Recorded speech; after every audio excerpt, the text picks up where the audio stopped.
Hey everyone, I just wanted to go through lesson 11 with you um, from OpenSciEd, Thermal Energy, as part of our course. So the first thing that we have are just the resources that we're going to be using for this lesson. It's kind of a brief lesson. So first we're going to take a look at the teacher guide. So within this navigation, we've got two things that we're going to be doing. We're going to be taking a look at a simulation, observing and heating and cooling of a liquid simulation, as well as we start this navigation at about students setting intentions. So identifying claims that they either support and don't, and they're going to be starting to sort the evidence that they've collected over time. So they're going to need the progress trackers that they've been using, as well as their science notebooks. Now, if we go into, these are the student-facing slides for lesson 11. And if we start at the beginning, we start this whole class, the whole class with really sorting evidence before. So it's a review of, here are the different investigations that we've done.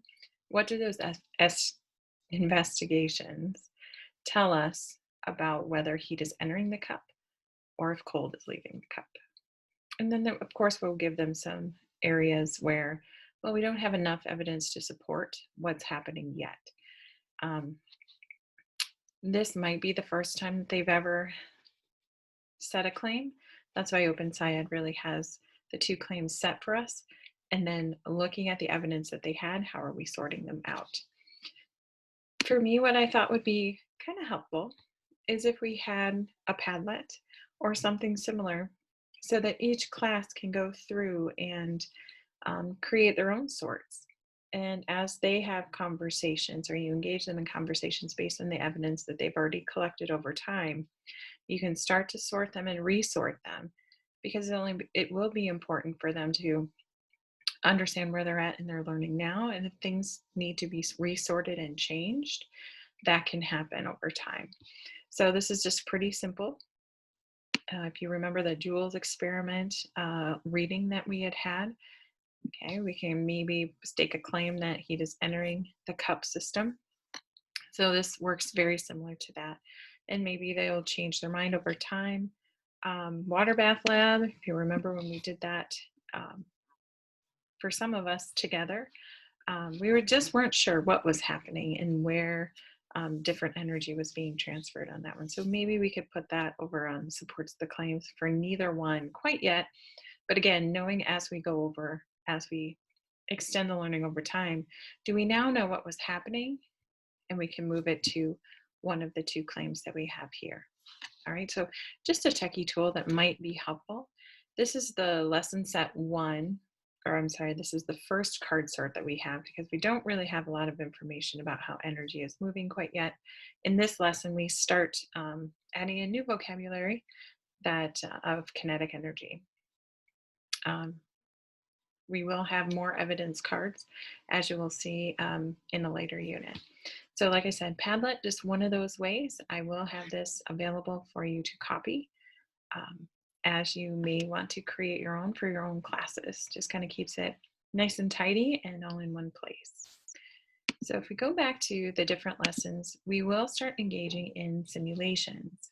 Now, OpenSciEd, if we go over to the OpenSciEd website, to find the simulations library, you just scroll over instructional materials and then scroll all the way down to simulation library.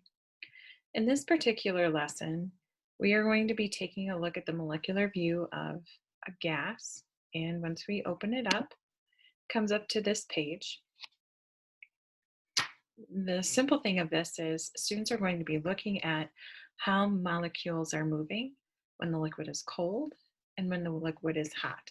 So to simply use this one, all they can do is click play. There's a slider bar at the bottom. Okay, so what do we notice for cold? As it gets warmer, what do we notice? So within that lesson, if we go back to the slides, they are doing a notice and wonder chart.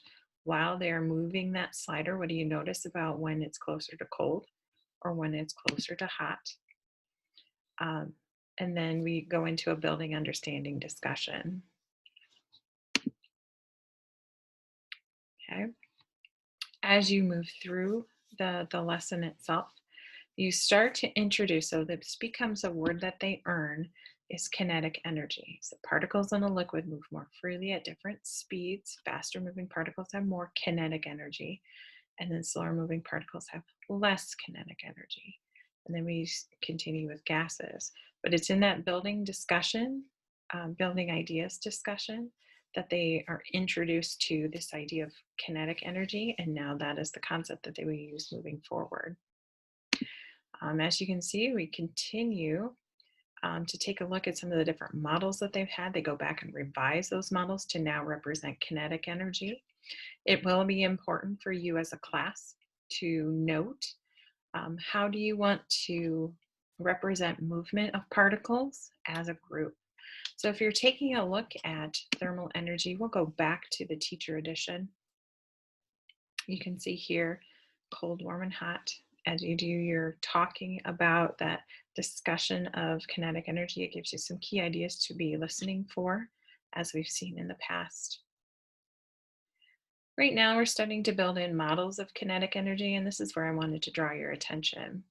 As a group, how will you be expecting them to model more kinetic energy or less kinetic energy? And it's just really easy to come up with a key that you're using together so that everyone has kind of the same types of representations within their models. And the teacher guide gives you some wonderful guidance as to how to build consensus around that.